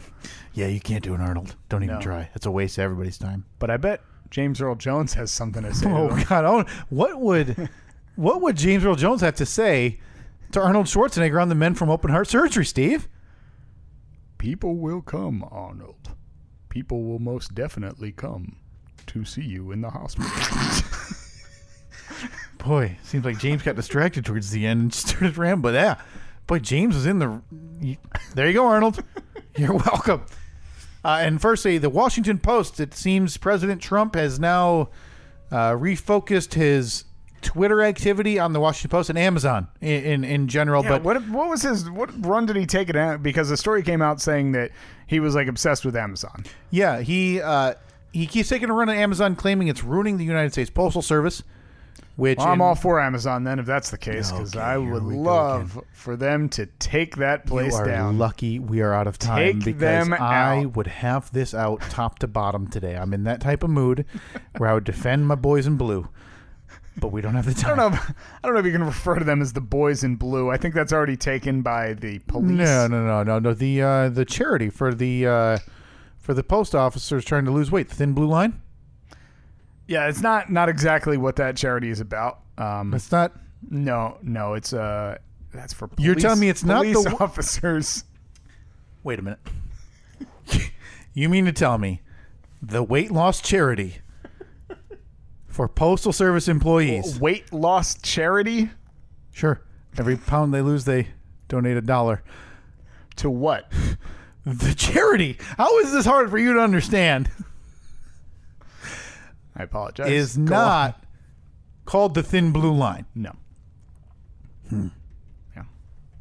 Mind's blown, isn't it? Next thing you're going to tell me is that the Wounded Warriors do not support amputated United States Postal Service employees. You know, I'm going to let you research that one on your own. So the United States Postal Service does not have any charity supporting them currently. 1, 2, 3, 4, 5, 5, 4, 3, 2, 1. All right, the Fast Five, which actually this episode started off as the Wonderful One, made its way to the Tumultuous Two, and then within the span of 30 seconds became the Fast Five. Number 1, Sister Jean. What a weird conclusion for her. Well, I mean, she's still alive. Oh. She didn't... Apologies. She didn't die because the team lost. Wait a minute. You're telling me. Well, something we'll get back to that. Okay. Number 2, Ronda Rousey. Oh, Go away. I've already soured on her. So do you think that the clips that circulate... Oh, you know something? I think it's the Fast Five, and we'll come back. Yeah, we'll get back to that. Number 3, Sinclair Broadcast Group. Eerie. Kind of weird, yeah, right? It's very uncomfortable to see those videos and read those the emails. Unbelievable. Okay, next, the EPA. Apparently, rolling coal is cool again. Yeah, I mean, it seems like the initial standards were unattainable, but this is a definite step backward. And last, DACA. Tell me when it's officially dead or officially back, because every other day... Well, according to Twitter, according to the president on Twitter, it's dead. No go for DACA. Yeah. The dreamers are heading back. But I initially thought that March 5th or something was the deadline for a deal. They didn't get hit, and yet we're still talking about it. So yeah. I feel like this can just keep getting pushed, because that's going to be a massive issue. Now, if these millions or hundreds of thousands of children get deported, that's going to be a huge political issue for Trump that I can guarantee you everybody in that White House, in that office, is begging him not to do, because that is the worst PR move known to man. I think a lot of his supporters would be okay with it. Probably. Yeah, a lot of his supporters are very much get out of my country type people. But those videos, which are bound to come if this happens, of children no doubt weeping at an airport or at a bus stop or a train station because they're going back to a place they've never been with nobody they know, that might be the biggest groundswell of a political revolt that we'll see. It would be awful ugly to see. All right, the EPA was next on the list. Yeah, rolling back or ordered to roll back emission standard updates, which are made, 10 years ago? Now, that means that they have to roll back the standards, but do... Automakers don't have to. Yeah, exactly. Like Toyota. Right. I doubt you're going to see a company like Toyota or GM or whatever. I doubt you're going to see them say, "Oh, all right, well, back to what we were doing." Yeah, exactly. Let's spew some emissions. You'd hope not, but I mean, what's cheap is cheap, and if it becomes more affordable to make a car, then they will. Which it'll be it'll be a lot cheaper to build a car that doesn't have thousands of dollars worth of electronics in it that regulate the amount of emissions that come out of the tailpipe. Right. It's I'm sure the automakers are okay with this, but publicly they're probably not going to act okay with it, because publicly they're probably going to say, well, we still need to drive towards these new standards, but in actuality, this is a lot of money saved on their end if they want it to be. You know who's pissed about this, I'm sure, is Volkswagen. Who, the billions of dollars that they had to pay. The whole Dieselgate thing that almost put the company out of business. And now they're like, well, what the hell? Now it's cool? Yeah. Now we're allowed to do it? Can we get a rebate on that? Yeah. You mind giving some of that money back? Yeah, when do those standards kick in? I don't know. Yeah. Whatever. Those keep getting pushed back or adjusted anyway, like they have been for 10 years. All right, Sinclair Broadcast Group. They were you may have seen the eerie montage of the news reporters on Sinclair Broadcast Group owned TV stations reading like a 2.5-3 minute speech, pre-prepared statement about how they're against fake news and the bias that comes from certain TV stations. Yeah. And they're going to give it to you straight. Yeah, but that was all being force-fed from corporate. Every station had to do it. Yes. So an ugly look. The fact that this got leaked is a bad look. But to the point where the president today was tweeting about they're just trying to level the playing field and they're not as bad as fake CNN and worse NBC, and it's a bad look publicly. I don't know what our local Sinclair station is, but I kind of want to tune in. They did. Was it? Yeah, they did it. Oh, I kind of want to tune in and see if it's Fox. Is 17. It? Okay. And see if it's still noticed. Now, do you stop now, or do you pull it way back because it's been exposed? Well, I mean, if they thought that they would do it without it being exposed, they're ridiculous. 20 years ago, you could have. Right, but look at how long it did take. I mean, he's been president for 14 months now, elected for 16 or 17 months, and now this is just now coming out. Now, I'm sure there's been a lot of speculation, obviously people thinking this is probably going on, but now this is leaked and it's official, like, hey, this is what's going on. Don't you kind of have to do something to save a little face? As news organizations? Guess we'll find out. What a weird news world. Ronda Rousey, she's making her big debut this weekend at WrestleMania. She had a couple of awkward interviews last week. Oh, it's so bad. Okay, now the internet theory is that's her trolling. That's her turning heel. Oh, no way. No, if anything, best case scenario for her is she was like being sarcastic and trying to make a joke. Now, if you know what we're talking about, she was on doing the rounds on ESPN. So she was on Golic and Wingo, which is their national morning show. And the question wasn't fantastically phrased, but it was essentially what the host was asking. It was phrased in a way that should have been understood. Correct. He was essentially asking, if you could go back in time, would you do anything different regarding your MMA career? And her response, very indignant. No. It was like that, but it was phrased in the way of it was long form. No, but his question was, if you could go back, or like, do you plan to go back in time? Meaning, okay, in due time, do you think that you will go back to MMA? But she heard it as, do you think you'll go back in time? And said, I can't time travel. Yeah, and said that twice. Yeah. That's the problem, is that even after Mike Golic explained himself and clarified, she still refused to go along with it. Yeah. Listen, I don't think that she's that smart. I don't either. I mean, I think that she's very business savvy. Well, I think she surrounds herself with people who are probably very business savvy.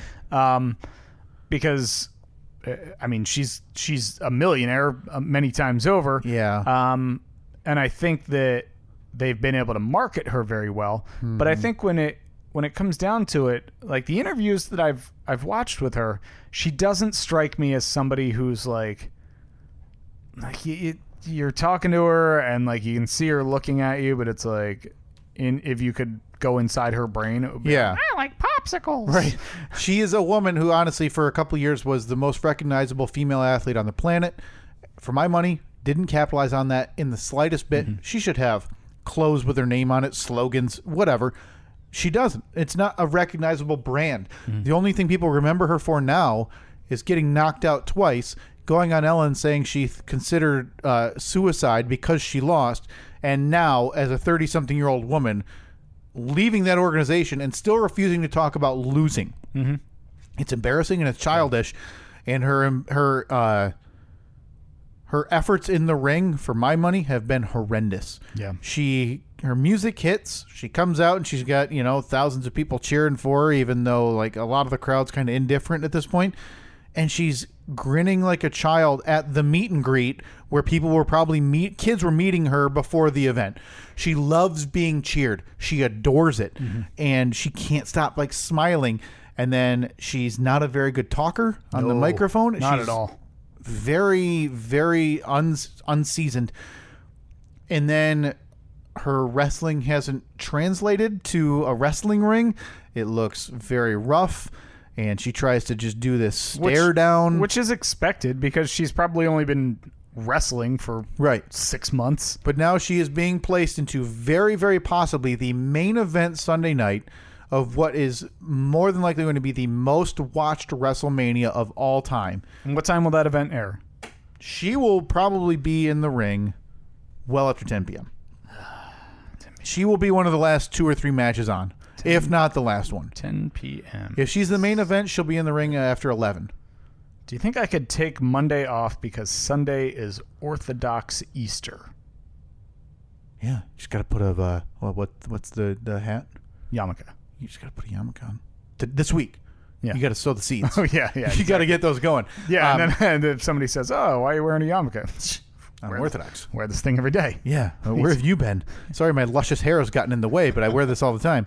But yeah, to recap a very long sentiment, I am not a fan. And I don't think she's going to be very successful. Okay. Not for what they're paying her. All right. Well, I guess we'll see. Well, you'll see on Sunday. I will see on Monday morning. Yeah, you'll see the highlights, I'm sure, when she either snaps someone's arm on accident or cries walking away because something didn't go her way. Yeah. Either All way. right. First on the list, Sister Jean, the right hand nun of God.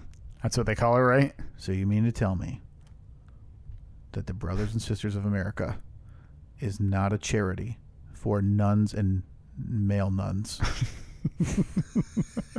And she's not dead. No, she's still alive. Yeah, I don't like the way the internet treated her towards the end here. She became by nothing of her own doing, really. I mean, she was asked stuff, and she seems witty and very quick for obviously a 98-year-old woman. Well, the Final Four came. There's a few videos of some fans of the team they lost to yelling very mean words at her as she was wheeled out in her wheelchair, and then the internet exploded. She's leaving early. She can't even stay to watch her own team. What a hack.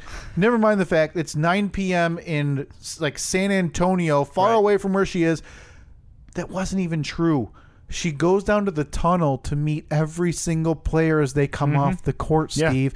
Yet the internet couldn't wait to find something to vilify this 98-year-old nun for. Because she no doubt did that at the end of every other game. Every other game. Yet there's the video of her getting wheeled out, and I'm surprised somebody didn't throw a beer at her. Oh, can you imagine? That would be the worst public look possible. Yeah. So just a weird end for this national phenomenon of Sister Jean and obviously Loyola Chicago, who is now eliminated. But she seems like a fantastically funny, witty woman. Obviously, 98 has all her faculties about her. Yeah. What a weird sensation that the NCAA needed very, very much so with the entire briefcases of cash scandal going on. Yeah, well, hopefully she survives another year. Yeah. And we see her next year. Hopefully she doesn't die. The sad conclusion of Sister Jean. I did phrase that wrong. That's on me. I'll accept that responsibility, Steve. The sad conclusion of Sister Jean. That's her book. All right. That's her book. Here is your assignment. Listeners of this podcast, Facebook.com/Stephen Kyle or @Stephen Kyle on Twitter. All of the Fat Mouth 4 matchups are now posted. The updated bracket is posted. We want to know who you think should win this tournament. All you have to do is vote. Listen and vote to all of the matchups. You can do that again both on Facebook and on Twitter. Yep. And when we're back next week, we'll narrow it down to 2. We'll have in-depth analysis. The Throat Goblin National Championship is upon us in 1 week. Please vote. Please share. Pass these around. Have everybody help you decide as well. All right. In the meantime, you can download, subscribe, and review the show on iTunes, the Apple Podcast app, Google Play, TuneIn, Stitcher, YouTube, and on Libsyn, StephenKyle.libsyn, LIBSYN.com, Facebook.com/Stephen Kyle, on Twitter @StephenKyle. And also, didn't we have some assignment? Hashtag Steve Impressions if there's somebody that you think I can do an impression of. Yeah.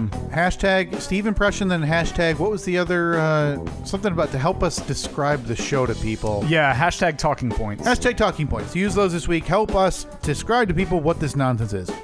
People will come, Ray. People most definitely will come. Oh, you should have faded out. What are you doing? No. Look. Oh, okay. I'm sitting over here. Yeah. I'm controlling that. Yeah. What was the Obama quote? If I can change. No. Different African American. You can change. I was thinking Martin Luther King. Everybody can change.